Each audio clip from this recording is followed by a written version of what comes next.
They thought they got the right man. In 1983, Carlos DeLuna was arrested in Texas for stabbing a woman to death at a gas station. He said he was innocent. He said, "It wasn't me. It was Carlos Hernandez," but police never looked for that man. There was no fingerprints, no blood, no murder weapon. Still, he was sentenced to death. On December 7th, 1989, at 12:09 a.m., Carlos DeLuna died in the execution chamber. Silent, wide-eyed, terrified. Years later, evidence surfaced. There was a Carlos Hernandez, and he had a history of knife attacks. Did they kill the wrong man? Some say they heard cries in the execution chamber after he died. Whispers, footsteps, a presence that never left. Now something haunts those prison walls. In the beginning, the case against Carlos was circumstantial. He admitted to being at the gas station, but he said he was just buying a soda. He said he was framed. He said he didn't do it. The victim's husband even said Carlos wasn't the man who attacked his wife, but there were no witnesses. And when the police checked the security footage, it was all a blur. It was grainy, black and white.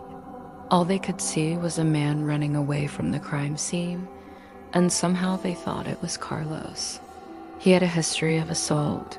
He was in the military. He knew how to fight. So they brought him up on charges. He was convicted and he was sentenced to death.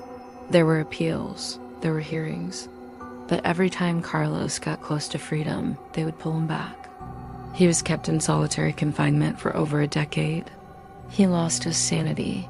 He died believing he was innocent. Now, years later, people are asking questions. Was this really justice? Some say that Carlos wasn't just a man who cried wolf. He always maintained his innocence. He always said he was framed. And now they're saying he might have been right. Could be that they killed the wrong man. If you watch this at 12:09, it is said that you will see his soul. This happened at Huntsville State Penitentiary.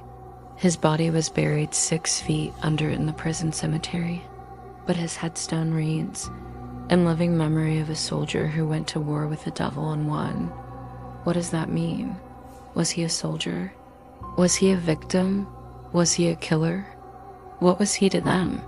He is one of hundreds of stories like this. He is one of hundreds of names on the wall of the executed.